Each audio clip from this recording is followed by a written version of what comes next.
Hello friends, कैसे हैं आप सब लोग। आई होप सब अच्छे होंगे। लास्ट क्लास में हमने ये डिस्कस किया था कि कोर्शियन एंड अनड्यू इन्फ्लुएंस बेसिकली होता क्या है और उसके कुछ एग्जाम्पल्स भी समझे थे। और इसके अलावा जो हम लोगों ने अपना माइनॉरिटी वाले rules, age of majority legal rules जिसके ऊपर बेस थे पूरे, person of sound mind, contract by disqualified persons, ये सब भी पढ़ा था। उसके अलावा हमने कोर्शियन देखा था। कोर्शियन जो हमारा सेक्शन 15 एक्सप्लेन करता है एंड अनड्यू इन्फ्लुएंस जो कि सेक्शन 16 एक्सप्लेन करता है, वो देखा था। और उसके ऊपर एक केस लॉ देखा था, एग्जाम्पल समझा था। तो आज की क्लास में हम दोबारा से वही एलिमेंट्स को रिपीट करेंगे क्योंकि हमने फर्स्ट यूनिट पे ये एलिमेंट्स कवर किए थे और आज हम दूसरे एलिमेंट्स कवर करेंगे, यानी कि जैसे फ्रॉड हो गया, मिसरिप्रेजेंटेशन हो गया, मिस्टेक हो गया। तो after covering section 15 and section 16 we'll be studying today fraud, ठीक है, दैट इज सेक्शन 17। तो let's come to our topic without any delay so that you are able to understand each and every phrase whatever law is trying to explain and what ponderings or what summaries it is trying to say, ठीक है, to make the things clear। तो सबसे पहले हम समझते हैं fraud. अब fraud का मतलब, जैसे अगर आप लोग उसके वर्ड से ही समझें तो क्या होगा। अभी हम लोग ने कोर्शियन देखा, वो नया वर्ड था। अनड्यू इन्फ्लुएंस देखा, वो भी नया वर्ड था। लेकिन फ्रॉड तो आप डेली लाइफ में सुनते रहते हैं, ठीक है। फ्रॉड से मतलब क्या हुआ? फ्रॉड से मतलब हुआ कि कोई इंटेंशन किया जाए किसी दूसरी पार्टी को डिसीव करने के लिए, इन ऑर्डर टू डिसीव यानी कि धोखा देना।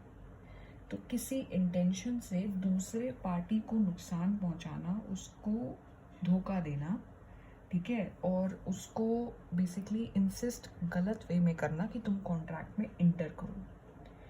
तो इसके इस पर्टिकुलर फ्रॉड के 5 आउटकम्स निकल के आते हैं, जिनको अगर कॉन्ट्रैक्ट में देखा जाए तो उनके बेसिस पे we can definitely say that the element of fraud is existing in this contract.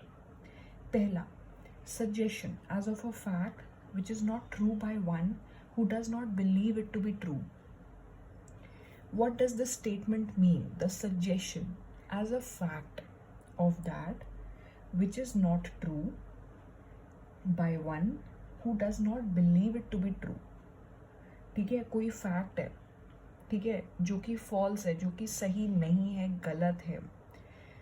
एक कोई फैक्ट या सजेशन मान लो दे रहा है एंड दूसरा भी उसे ट्रू नहीं समझ रहा है, ठीक है। तो एक हो गया इसमें suggestion as a fact of that which is not true, जो कि सही नहीं है, बाय वन, और कोई एक सजेशन दे रहा है, ठीक है, who does not believe it to be true. भाई आप सिंपल ईजी लैंग्वेज में समझिए। For example, like I being your mentor, for example, if I forget about this relationship of mentor and a student, ठीक है, and certainly in any kind of market or in any public gathering, I supposed to meet you. You don't know me as a mentor, I meet you there, we become friends, ठीक है। in that particular gathering we interact a lot and after too many interactions, too many conversations, we become friends. So after our friendship, I have that intention that I'll give you any such kind of suggestion which is not good for you, which I believe is not true, and certainly I'll give you that suggestion, ठीक है। तो वो fraud वाला thinking जो बोलते हैं ना, वो मेरे अंदर चल रही है। मैं कोई ऐसा सजेशन देती हूँ, फॉर एग्जाम्पल उस गैदरिंग में स्पीकर्स भी हैं, each and every person has to speak there on a particular topic. Like for example the topic is on MSMEs. MSMEs मतलब वो जो आजकल जिस पे टॉपिक चल नहीं रहा है, micro small and medium enterprises, ठीक है, तो वो एक टॉपिक है, उस पर डिस्कशन चलना है। तो मैं कोई ऐसी सजेशन दे रही हूँ अपनी फ्रेंड को जो मुझे वहीं पे बनी है कि तुम ये लाइन बोलना, ये लाइन बोलोगी तो बहुत इम्पैक्टिंग होगा, इससे लोगों को बहुत ही अच्छा सीन पता चल जाएगा कि आप क्या एक्सप्रेस करना चाह रही हो। And I know this inside from the heart that whatever suggestion I am giving to my friend is contradictory, is not good for that discussion, is not good for that meeting, ठीक है। I know this from inside, then also I'm giving her because I don't want her to succeed in that, ठीक है। I don't want anyone to appreciate her or applause her in that particular gathering। ये तो बहुत छोटा example हो गया, बहुत छोटा, ठीक है, लेकिन ये चीज़ भी फ्रॉड में जुड़ती है, ठीक है। दूसरा example, active concealment of a fact by one having knowledge और बिलीफ ऑफ द फैक्ट। जैसे दो पार्टीज़ हैं, ठीक है, दो पार्टीज़ छोड़िए, एक there is a boy and there is a girl, ठीक है, they meet for the purpose of like getting in to a relationship, but what happens is like they both are able to understand each other, and whatever boy says girl is also readily accepting him, ठीक है, हर तरह से वो उसको accept कर रही है। लेकिन फ्रॉड कहाँ पे अराइज हो रहा है कि जब दोनों की तरफ से कंसेंट आ गई है and things are moving forward, लेकिन the boy is somewhat hiding something from the girl which is very important for the girl to know। जैसे बॉय ने फॉर एग्जांपल ये चीज़ हाइड करी कि मेरा जो बिज़नेस, उसने अपने बिज़नेस का आइडिया तो दे दिया कि मेरा इस पर्टिकुलर चीज़ का बिज़नेस है। जैसे उसने कहा कि मेरा टॉयज़ का बिज़नेस है, ठीक है, टॉयज़ का बिजनेस है, वहाँ काम रहता है, वो उसने एक जेनरिक आइडिया दे दिया, but he failed to explain this further that in that particular shop, the retail shop of toys, I am not the owner, I am just a manager, ठीक है। And the girl she assumed it that the boy is self, या कह सकते हो sole proprietor of that shop, जैसे कि उसने बताया था उसको, ठीक है। द वे ही एक्सप्लेन्ड, उससे ये लग रहा था कि the boy is the owner, but actually में बॉय इज़ द मैनेजर। और ये चीज़ है कंसीलमेंट ऑफ फैक्ट। इसका मतलब कोई ना कोई फ्रॉड कर रहा है वो, ठीक। तीसरी, a promise made without any intention of performing it. कोई भी प्रॉमिस कर देते हैं आजकल लोग बिना कुछ सोचे समझे, and initially primarily they are very keen also to know the other persons thoughts. कोई दो पार्टीज़ में प्रोमिसेस हो रहे हैं फॉर एग्जांपल, ठीक है, कि हम आपको गुड्स इतने में डिलीवर करेंगे, और आगे चल के मान लीजिए आपने पेमेंट हमें, क्योंकि क्रेडिट पे काम चलता है, and if you make the payment timely, like if you credit our account within 5 days or 6 days, we'll be giving you interest benefits at the rate of 1.5% या 2%, whatever the case may be।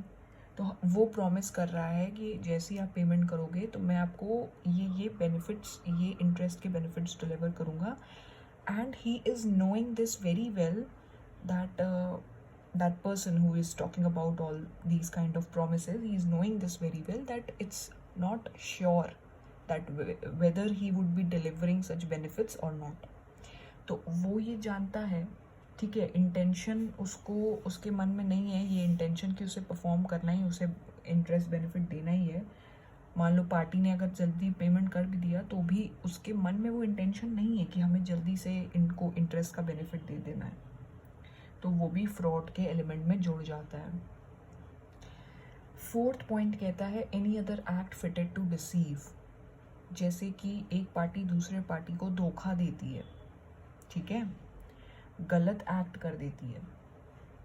जैसे सबसे बड़ा example ले सकते हो इसमें embezzlement, ठीक। एक सर्वेंट है एक ज्वेलरी शोरूम में, he is a very renowned and very famous person there because he is too punctual and too sincere in his work, जैसे वो दिखाता है ओनर के सामने। Owner is always like appreciating him and tapping him, always giving him blessings that this is the most wanting person of this showroom because he is always particular and sincere and dedicated towards his work. But what happens is that sincerity which he shows from outside is not actually from inside, okay? So that person is like wearing that mask of sincerity, humbleness and that positive attitude, but from inside he is like planning something else, some kind of you would be saying burglary.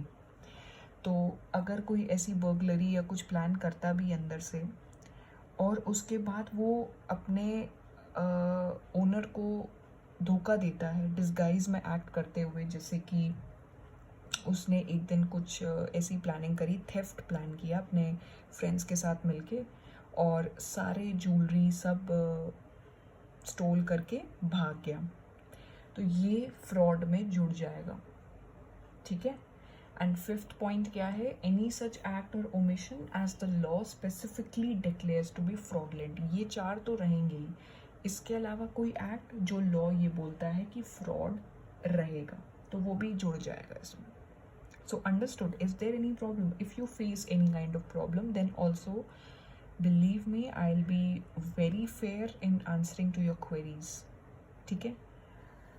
Now explanation क्या है पहले हम वो देख लेते हैं, then we'll be writing the mainly summarised points whatever you say, तो we'll be mentioning, I will be mentioning about them also, तो आप उसको जैसे पढ़ सकते हो, पॉन्डर कर सकते हो आराम से।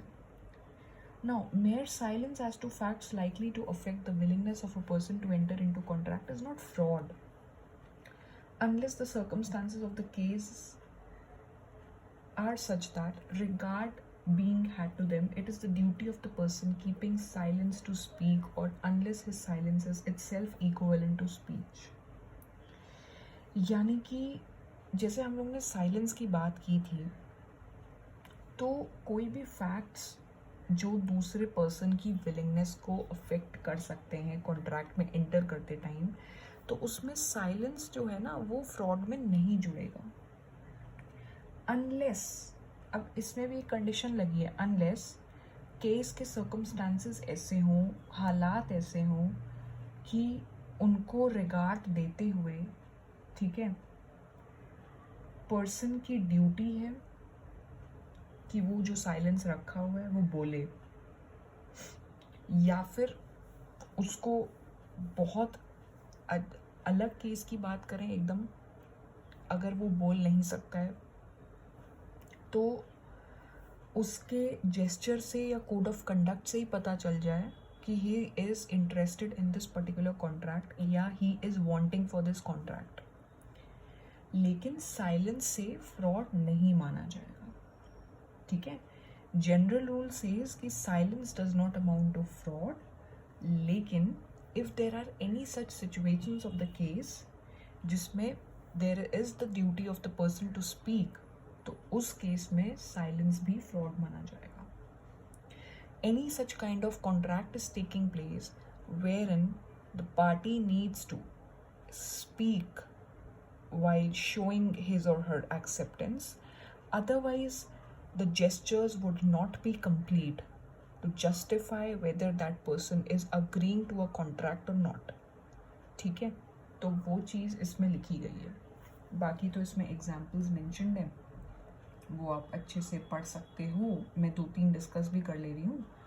तो उसमें ये लिखे हुए हैं कि जैसे एक पार्टी दूसरी पार्टी को हॉर्स बेचती है and he or she knows that he is unsound, जैसे एग्जाम्पल की बात करूँ ना मैं, ये पार्टी ए है, ये पार्टी बी है, ये हॉर्स सेल कर रहे हैं, ठीक है, ऑक्शन में, और horse which A knows to be unsound. अच्छा, अब ये हॉर्स जो है ना, ये बीमार है, ये अनसाउंड कह लो है, ए बी को नहीं बताता है, डज नॉट कह सकते हो tell that horse is unsound. तो क्या ये फ्रॉड का एलिमेंट इसमें जुड़ेगा? यस, कंप्लीट फ्रॉड का एलिमेंट जुड़ेगा इसमें, ठीक। अब जैसे कि दो ट्रेडर्स हैं, ठीक है, ये एग्जाम्पल 1 हो गया, एग्जाम्पल 2 लेते हैं, ये ए है पार्टी, ये बी है, ट्रेडर्स हैं। अब ये इनके साथ कॉन्ट्रैक्ट में एंटर करते हैं, ये ट्रेडर है एंड ये भी ट्रेडर है। अब ए के पास कोई इंफॉर्मेशन है प्राइसेस के बारे में, प्राइवेट इंफॉर्मेशन। अब इनके पास एक प्राइवेट इन्फो है ऑफ चेंज इन प्राइसेस, जिसकी वजह से विच वुड अफेक्ट कॉन्ट्रैक्ट, इन दोनों के कॉन्ट्रैक्ट को इफेक्ट कर सकता है, लेकिन उसने बी को नहीं बताया, बट डिडंट इन्फॉर्म बी को नहीं बताया, तो इसमें भी फ्रॉड का एलिमेंट आ जाएगा, ठीक है।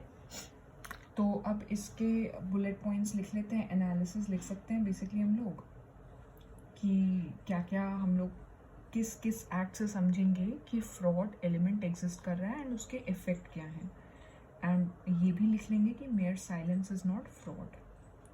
तो उसके भी इन्होंने कुछ पॉइंट्स लिखे हैं, वो भी देख लेते हैं। चलिए एनालिसिस पहले देखते हैं।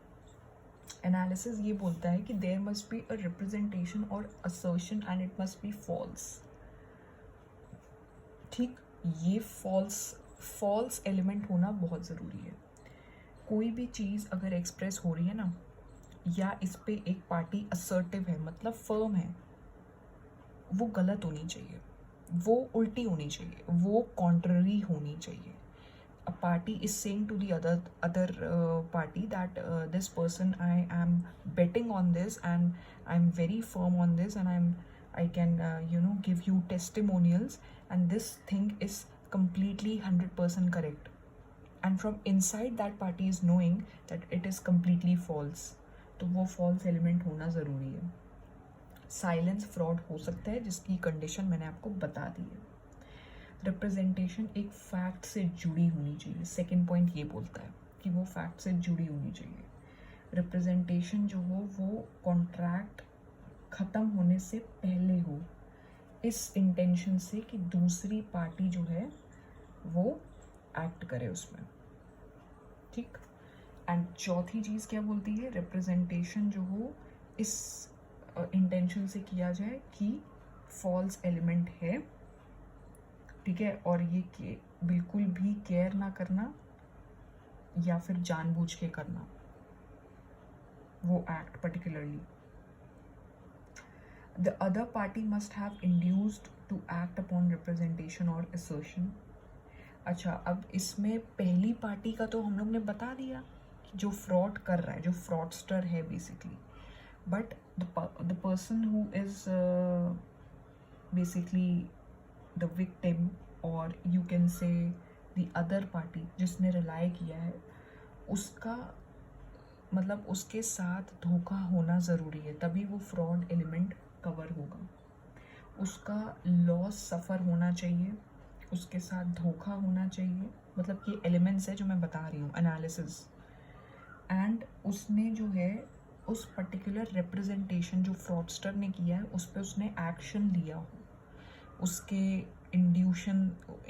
उसके इंड्यूसमेंट से, फ्रॉडस्टर के इंड्यूसमेंट से दूसरी पार्टी ने एक्ट किया हो, उसके साथ लॉस हुआ, उसके साथ धोखा हुआ, तो ये कुछ एनालिसिस हैं जो इसमें कवर्ड हैं।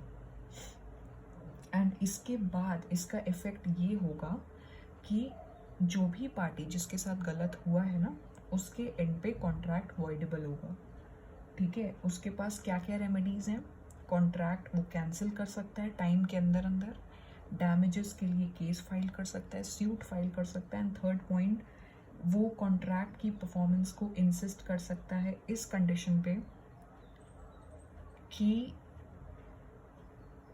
he shall be, जैसे इसमें लिखा है, he can insist on the performance of contract on the condition that he shall be put in the position in which he would have been had representation been true। तो या तो वो cancel कर सकता है कॉन्ट्रैक्ट, या फिर case file कर सकता है, या फिर वो ऐसे इंसिस्ट कर सकता है फ्रॉडस्टर को कि कॉन्ट्रैक्ट की परफॉर्मेंस में उसकी पोजीशन वैसी ही हो जैसे होती नॉर्मली, अगर चीज़ें ट्रू होती, अगर रिप्रेजेंटेशन ट्रू होता, तो उसकी वैसी पोजीशन कर लो, कॉन्ट्रैक्ट हम एक्सेप्ट कर लेंगे, तब कॉन्ट्रैक्ट वैलिड हो जाएगा। समझ रहे हैं आप लोग? तो ये इफेक्ट रहेगा। वॉइडेबल होगा, या तो वो आगे बढ़ सकता है कॉन्ट्रैक्ट में, या कैंसिल कर सकता है, रिवोक कर सकता है। ठीक है। एंड मेयर साइलेंस की बात करी जाए तो मेयर साइलेंस पे बेसिकली यही बोला गया है कि काफ़ी चीज़ें कवर हो रही हैं इसमें। जैसे जो पर्सन है वो चुप ना बैठे, वो कुछ बोले, जो कॉन्ट्रैक्ट में एंटर कर रहा है उसकी ड्यूटी है कि वो बोले। एंड जितने भी कॉन्ट्रैक्ट्स होते हैं अटमोस्ट गुड फेथ के, ओबेरमी फिडी ये टर्म यूज़ होता है इसमें, तो उस पर्टिकुलर कॉन्ट्रैक्ट में there is a duty to speak.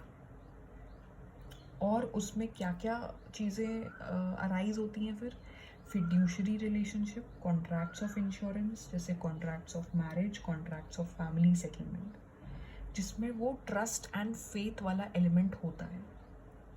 तो फिड्यूशरी रिलेशनशिप में जैसे फादर और सन का एग्जाम्पल हो गया। इंश्योरेंस कॉन्ट्रैक्ट, ठीक है, इसमें it cannot be initiated or basically executed while being silent. So in this case both parties need to speak, and speak to a lot extent so that both are satisfied with the contract। ठीक है, उनकी ascent उनके code of conduct से हो, ठीक है, कोई दिक्कत नहीं है, but they need to speak in order to understand the terms of contract. And जो इंश्योरेंस ऑफर कर रही है कंपनी, वो क्यों स्पीक करेगी? टर्म समझाने के लिए। जो इंश्योर्ड पार्टी है, प्रोस्पेक्टिव जो इंश्योर्ड है, वो क्यों स्पीक करेगी? टर्म समझने के लिए। कॉन्ट्रैक्ट्स ऑफ मैरिज, ठीक है, being silent, it is something which is this statement is baseless, that being silent a party can enter into a marriage contract with the another, a person, basically party कह लो, person कह लो। Family settlement के जो contracts होते हैं, जैसे दो brothers हैं and father को उनका सेटलमेंट करना है, like he has executed some sort of will in their name and he has to divide his assets and liabilities evenly among them, तो वो कॉन्ट्रैक्ट्स भी इसमें कवर हो जाएंगे। तो उन केसेस में साइलेंस जो है फ्रॉड माना जाएगा। ये जो मैंने केसेस बताए, जैसे duty of person to speak में ये fiduciary relationship, insurance, marriage and family settlement contracts या शेयर अलॉटमेंट, इसमें साइलेंस अगर रहे तो फ्रॉड। सेकेंड पॉइंट ये कहता है कि अगर एक पार्टी, एक पर्सन दूसरे को कहता है कि if you do not deny it I shall assume that horse is sound. जैसे इसी केस में ए ने बी से कहा, ठीक है, अगर तुम कॉन्ट्रैक्ट एक्सेप्ट कर रहे हो, तुम मना नहीं कर रहे हो, तो हम अज्यूम करेंगे कि हॉर्स साउंड है, और ए कुछ नहीं बोलता है, तो ये एक चीज़ कवर करती है फ्रॉडलेंट एलिमेंट, फ्रॉड इसमें कवर हो जाएगा। तो where the silence itself is equivalent to speech, तो उस केस में भी साइलेंस फ्रॉड माना जाएगा। दो केसेस हैं, एक तो duty of person to speak, जिसमें अलग अलग फिड्यूशरी रिलेशनशिप का और इंश्योरेंस, मैरिज, फैमिली कॉन्ट्रैक्ट्स के बेसिकली कॉन्ट्रैक्ट्स अराइज होंगे. एंड दूसरा हो गया where silence itself is amounting to speech या इज इक्वलेंट टू स्पीच, तो वो कवर हो जाएगा. ठीक, अब फ्रॉड आप सबको समझ आ गया. अब हम इसके कुछ बुलेट पॉइंट्स लिख लेते हैं. ठीक है, अब इसमें ये लिखते हैं सबसे पहले definition.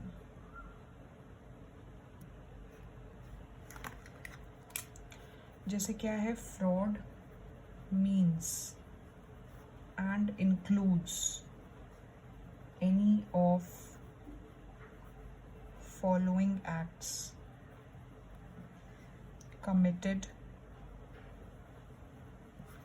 by a party to a contract or by his agent. अच्छा, ये सेक्शन 17 है, ये मैंने कोट कर दिया यहाँ पे.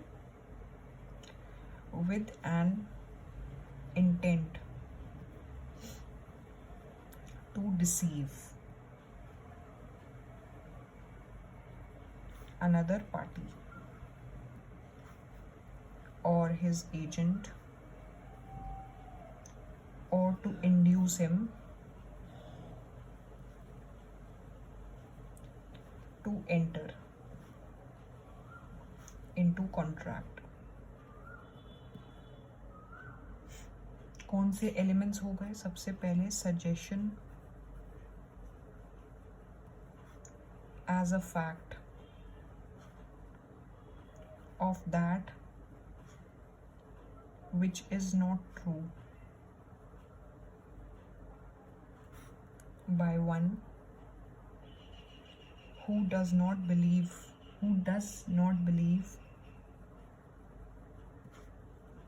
it to be true. Active concealment, किस चीज का concealment? Of a fact by one having knowledge or belief of the fact.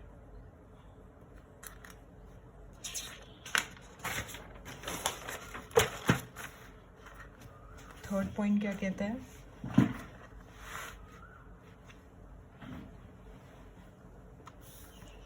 A promise made without any intention of performing it.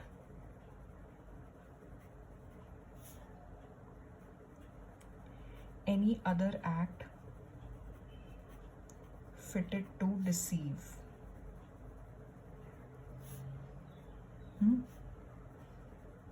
Any such act or omission as the law specially declares to be fraudulent. ठीक, इसके अलावा जो point है वो ये लिखेंगे, mere silence as to facts likely to affect willingness of a person to enter into contract is not fraud. ठीक, but exceptions क्या होंगे? एक्सेप्शंस ये रहेंगे,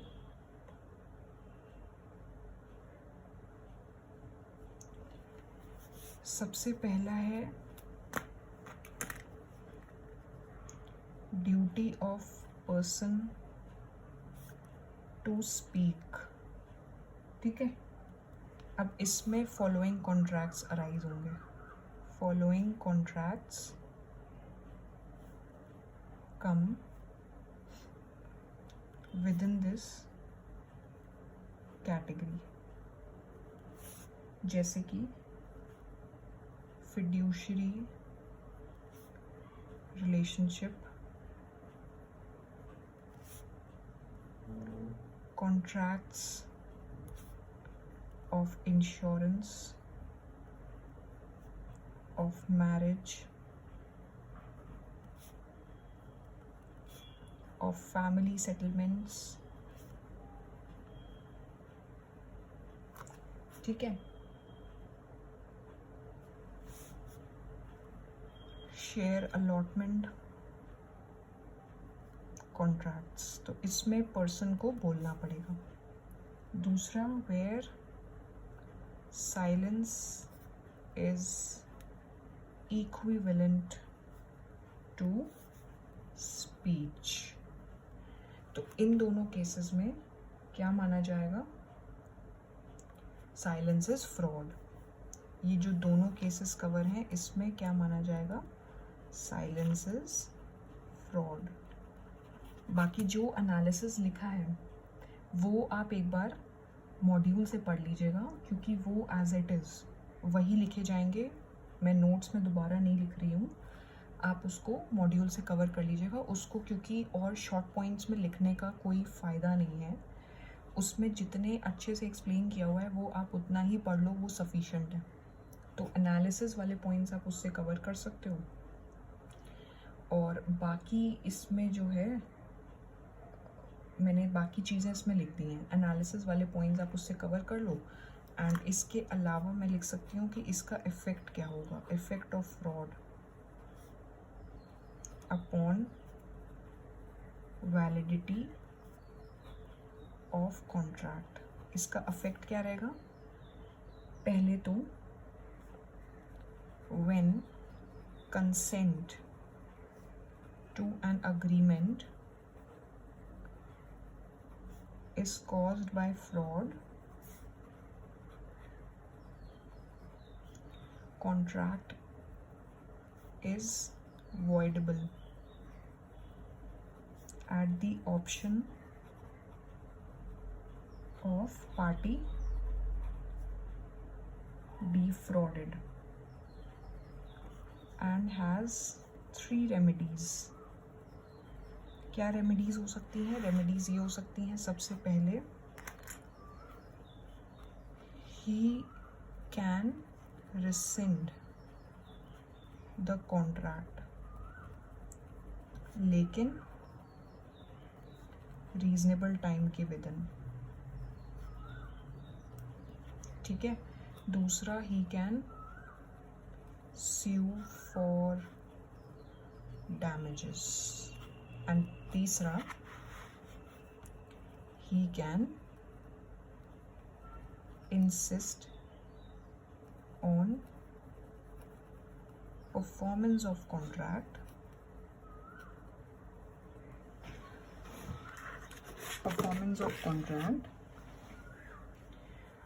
on condition that he shall be put in position in which he would have been earlier. He would have been if representation, if की जगह लिख लीजिए when representation was made true. ठीक है. तो रिप्रेजेंटेशन अगर ट्रू होता तो उस पोजीशन पे रहता, तो वो रेमेडी एक मिल सकती है उस पार्टी को जिसके साथ फ्रॉड हुआ है बेसिकली. अब इसके अलावा जो टॉपिक है वो है मिस रिप्रेजेंटेशन का. बहुत छोटा है, ज़्यादा बड़ा नहीं है, वो हम कवर कर लेते हैं अभी. तो मिस रिप्रेजेंटेशन में बेसिकली ये है, क्या मतलब है इसका? मिस रिप्रेजेंटेशन का मतलब कोई भी assertion ऐसे करना which is not warranted by information of person making it, of that which is not true though he believes it to be true. देखना, फ्रॉड एंड मिस रिप्रेजेंटेशन में थोड़ा फ़र्क है और इसके हम डिफरेंसेस भी पढ़ेंगे, लेकिन नेक्स्ट क्लास में, क्योंकि एकदम से अगर मैं आपको दोनों साथ में क्योंकि बता रही हूँ तो चांसेस हैं कंफ्यूज होने के, पूरे चांसेस हैं, लेकिन तब भी मैं इसको थोड़ा सा जिस्ट बता दूँ आपको, बाकी फिर नेक्स्ट क्लास में कवर कर लेंगे। एक रिप्रेजेंटेशन एक पार्टी करती है दूसरे पार्टी को, and that party thinks that this information is true, which is actually not true. The fact says that information is not true, but the party is believing it to be true. Misrepresentation. Any breach of duty which without an intent to deceive, gain an advantage to the person committing it or anyone claiming under him by misleading another to his prejudice or to the prejudice of any claiming under him. कोई duty break करना is misrepresentation, लेकिन उसमें किसी को धोखे देने के intent से नहीं, या अनड्यू एडवांटेज या गेन लेने के इंटेंशन से नहीं, या फिर क्लेम करने के इंटेंशन से नहीं, गलत तरीके से क्लेम करें या किसी को गलत राह दिखाएं, मिसलीड करें, ठीक है, उसके साथ बायसनेस करें, तो ये सब इंटेंट्स नहीं आएंगे इसमें, क्योंकि ये सब अगर इंटेंट्स आने लगे ना तो फिर या तो वो फ्रॉड होगा, या वो अनड्यू इन्फ्लुएंस होगा, या फिर वो कोर्शन होगा। ब्रीच ऑफ ड्यूटी, ठीक है। तीसरा point, causing however innocently a party to agreement to make a mistake as to substance of the thing which is the subject of agreement.